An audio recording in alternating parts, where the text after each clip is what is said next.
नमस्कार। YouTube channel योग with Mahamaya में आपका स्वागत है। आज मैं आपको त्रिकोण आसन के बारे में बताऊंगा। त्रिकोण आसन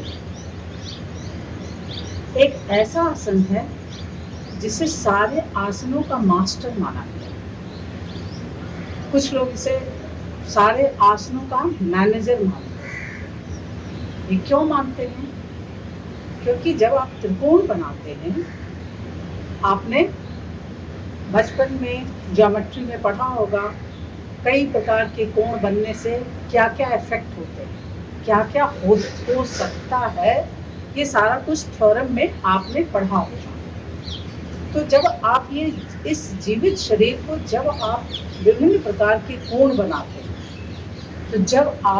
तो उसका स्ट्रेचिंग का जो फायदा है वो तो अपने आप उसमें होता ही है, प्लस वो जो कोण बनता है उससे वो सारी एनर्जी इनहैंस होती, बढ़ती।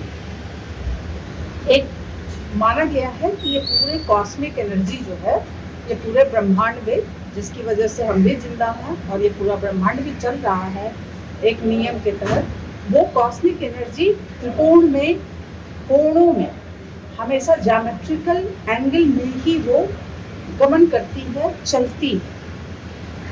इसलिए हम जब अपने शरीर में भी विभिन्न प्रकार के कोण बनाते हैं तो हम कहीं न कहीं हम उस कॉस्मिक एनर्जी के उससे योग करते हैं, अपने एनर्जी।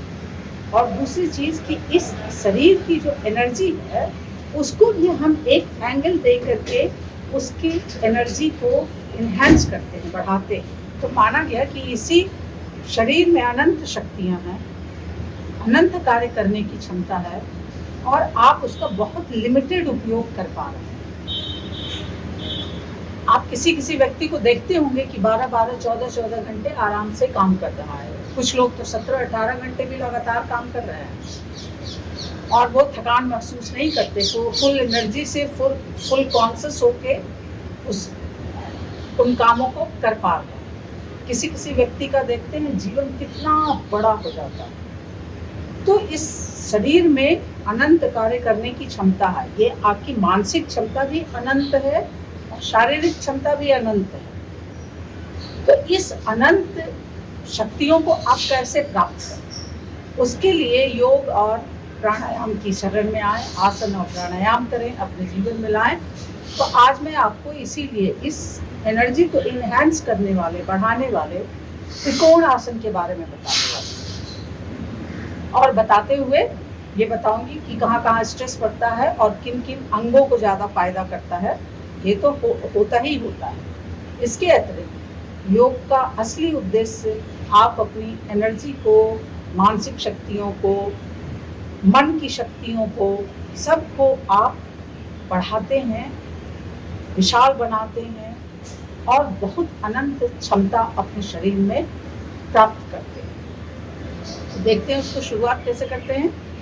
शुरुआत में आप पैर में थोड़ा गैप कर बीच में, दोनों पैरों में बीच में गैप कर लेते हैं। आप 2 फुट से ज़्यादा, 2 फुट तक का गैप कर लेते हैं। उसके बाद आप देखते हैं कि त्रिकोण आसन कई तरह से किए जाते हैं। एक है, अब ये देखिए दोनों गैप आपने कर लिया, दोनों हाथ को आपने उठा लिया, ये देखिए सारा कोण बन रहा है। आप देखेंगे ये सब कोण को किसी न किसी प्रकार का कोण बना रहा है आपके शरीर में। उसके बाद आप सांस छोड़ते हुए झुकते हैं, सांस छोड़ते हुए झुके, आप ऐसे बराबर हो धरती के पैरेलल, ऐसे जो आपका जा रहा है, ये जो गुरुत्वाकर्षण शक्ति है उससे आप बिल्कुल पैरेलल हो जाते हैं अपने ये आधे धड़ को। उसके बाद आप हाथ को धीरे धीरे बिल्कुल शांति से, बिल्कुल हड़बड़ी नहीं, और ये अपने पैर को छूते हैं और ये सर को ऊपर ले जाते हैं, ऊपर अपने हाथ को ऊपर ले जाते हैं, उसे देखते हैं और सर को उधर मोड़ लेते, फिर वापस आते धीरे धीरे। उसके बाद इधर दूसरे दूसरे हथेली को ऊपर ले जाएंगे और दूसरी हथेली से झुकेंगे, पैर को छुएंगे जितना झुक सकते हैं। ये अगर आपको मान लीजिए कि किसी को बहुत ज्यादा नहीं झुक पा रहे हैं, इतने ही झुक पा रहे हैं, तो आप इतने ही पे आप ये करें, इतने ही पे करें, कोई आवश्यक नहीं है। जितना आप झुक सकते हैं, आप शरीर को समय दें। ये जैसे जैसे समय मिलेगा शरीर लचीला होते जाएगा, शरीर अपने आप वो सारी चीजें आपका परफेक्शन में होने लगेगा। उसके लिए ज्यादा परेशान होने की कोई जरूरत नहीं है। तो त्रिकोण आसन एक ये कोण आपने देख लिया। अब एक थोड़ा सा ट्विस्टेड है, आप ऐसे ही फैल के दोनों को, अब आप इसको थोड़ा सा इधर कर लेते हैं, दूसरे वाले पैर को दूसरे, ये देखिए हथेली की तरफ, हथेली के पैरेलल में नीचे आप दूसरे पैर को भी कर देते हैं और उसके बाद तब आप दूसरा हाथ ऐसे है।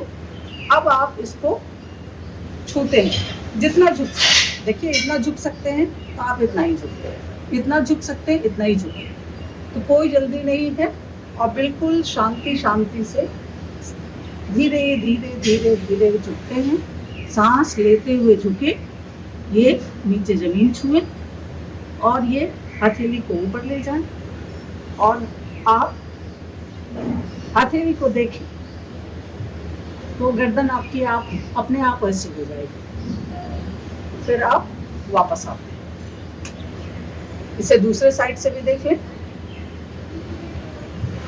आप पैर को बिल्कुल हाथ लिए पैरेलल में कर लेते हैं। इस वाले को देखिए, ऐसे जो खड़े हैं, इधर फ्रंट आपका इधर है, आप इधर कर रहे हैं, दोनों पैर भी इधर है, तो आप अपना फ्रंट चेंज कर लेते हैं।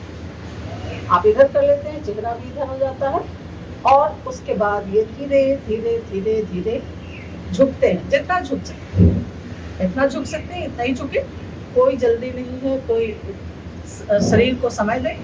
ये धीरे धीरे झुके, धीरे धीरे झुके नीचे और ये चेहरा ऊपर ले जाए। हथेली को देखें, ये देखिए कैसा कितना अच्छा कोण बन रहा है। तो ये और कोण बनाते हुए आपने देखा कि ये पूरा इस पे स्ट्रेस पड़ता है, इस पे स्ट्रेस पड़ता है, तो इस वाले पे जो स्ट्रेस पड़ता है ये आपके पाचन क्रिया को बहुत ही फायदेमंद, आपके मेटाबॉलिज्म को बढ़ाता है। यानी कि आपकी जो बड़ी आंतों हैं, बड़ी आंतों को धीरे धीरे धीरे धीरे जैसे मसाज होती है, वो जो अपने आप सोया पड़ा रहता है वो धीरे धीरे उसकी मसाज हो जाती है, तो ये ज़्यादा एक्टिव हो जाता है। तो ये आपके शरीर के लिए बहुत ही ज़्यादा फायदेमंद होता है। जो पैरों के लिए तो फायदेमंद होता ही होता है। अब इसी त्रिकोण आसन में एक और कोण बता दे रही हूँ। कई तरह के त्रिकोण आसन होते हैं, तो इसे देखते हैं। आपने दोनों पैर फैला लिया, दोनों पैर फैला करके आप ये, फिर आपने फेस फ्रंट इधर बदल दिया, फ्रंट इधर की बजाय फ्रंट इधर किया, तो इस पैर को उधर कर दिया। अब आपको करना क्या है, ये करने के बाद दोनों हथेलियों को ऊपर ले जाएं, ऊपर ले जाएं, धड़ को ऊपर खींच लें, धड़ को बिल्कुल ऊपर खींच लें और उसके बाद झुके। ये इस किनारे में आप झुके, नीचे जितना झुक सकते हैं उतना झुके। झुकते हुए आप अपने नाक को घुटने से लगाएं,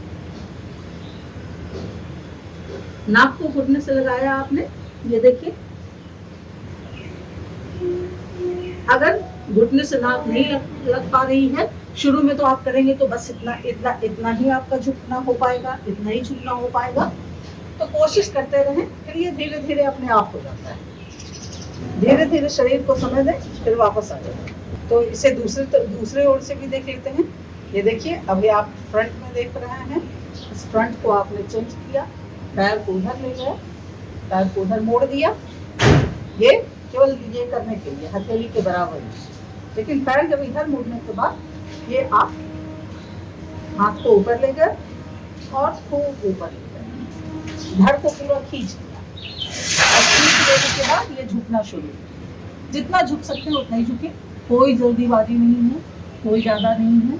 और ये नीचे जमीन पे हथेली लगाया, धीरे धीरे धीरे धीरे ये हथेली आपकी पूरी लगने लगेगी। शुरू में केवल छू पाएंगे आप, धीरे धीरे उंगलियों को देखेंगे तो लंबा छोड़ देंगे तो उंगलियों तक आ जाएंगे, फिर हथेली को पूरा आप रख पाएंगे। धीरे धीरे ऐसे ही करते हुए तब आप इसे छूते, हथेली को छूते। ये नाक आपने छुआ और उसके बाद ये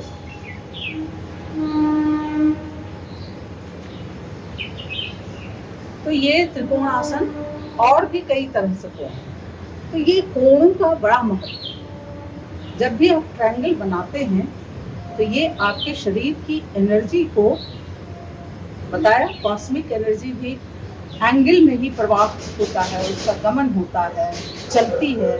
तो आपके शरीर की एनर्जी भी जब ये त्रिकोण में चलती है तो ये अपने शक्तियों को जैसे बढ़ाती है, बढ़ जाती है। देखिए ये दोनों मिलेगा ऐसे, तो यहाँ पे ये जहाँ पे मिलता है वहाँ वो शक्तियाँ प्रवाहित होकर के जुड़ जाती हैं, वो बढ़ जाती हैं। तो इसीलिए कोई भी कोण बनाने वाले आसन है, लेट के भी कोण बनता है और खड़े में भी बनता है। अभी आपको खड़े खड़े वाला बताया है, बैठ के भी कई बनता है, कोण बनाते हैं। आप जब आसन करते हैं तो ध्यान रखें कि किनमें कोण बनते हैं। ज़्यादातर आसन में आपने देखा होगा कि सब में कोण बनता है। ये योग का सबसे बड़ा रहस्य ही यही, आपके शरीर की शक्तियों को जो बढ़ाता है, सारे ऑर्गन को रिपेयर करता है और आपकी क्षमताओं को विकसित करता है। तो ये सारा कुछ इस कोण का ही कमाल है। ये आपके पैरों के लिए बहुत आवश्यक है, क्योंकि आजकल लोगों ने पैदल चलना लगभग छूट ही गया है, लोग छोड़ दिए हैं। तो उसके वैसे लोग त्रिकोण आसन अवश्य करें, क्योंकि इससे आपका पैर एक्टिव हो जाते हैं। पैरों में जो तमाम तरह की कमजोरियां आ जाती हैं, कुछ लोगों को चलने में भी पता चला कि ऐसे ऐसे काँप रहे हैं, तो इस तरह की जो भी तमाम तरीके की परेशानियां पैदा हो जाती हैं वो भी दूर होती हैं। पैर आपके मजबूत होते हैं। कहते हैं कि बुढ़ापा पैरों से ही आता है। ये पैर आपके बूढ़े ना हों, पैर हमेशा मजबूत बने रहें, इसलिए आप त्रिकोण आसन को अपने आसनों के पैकेज में अवश्य शामिल करें। ये आपके लंग्स से लेके हर जगह, रीढ़ की हड्डी आपने देखा कि ऐसे जब मुड़ते हैं तो स्पाइनल पूरा ऐसे मुड़ता है। अब ये किन किन लोगों को करना चाहिए, किन को नहीं करना चाहिए। जिनको स्पाइनल में स्लिप डिस्क वगैरह है, केवल उनके लिए ये मनाही है, क्योंकि वो जब मुड़ेंगे तो उनके लिए वो दिक्कत पैदा करेगा। बाकी कोई भी कर सकता है, बीपी के भी मरीज कर सकते हैं और दूसरे किसी भी तरह के रोगी कर सकते हैं, क्योंकि पैर खड़े होकर के चलते तो सभी है ही हैं। तो ये एक तरह से चलने की ही क्रिया है, चलने की क्रिया का ये सारा कुछ एक जगह इकट्ठा होके वो कोण, उसका रूप बदल गया है। धन्यवाद। अगर वीडियो पसंद आया हो तो इसे लाइक और शेयर करें। मेरा YouTube चैनल सब्सक्राइब करें, योग विद महामा।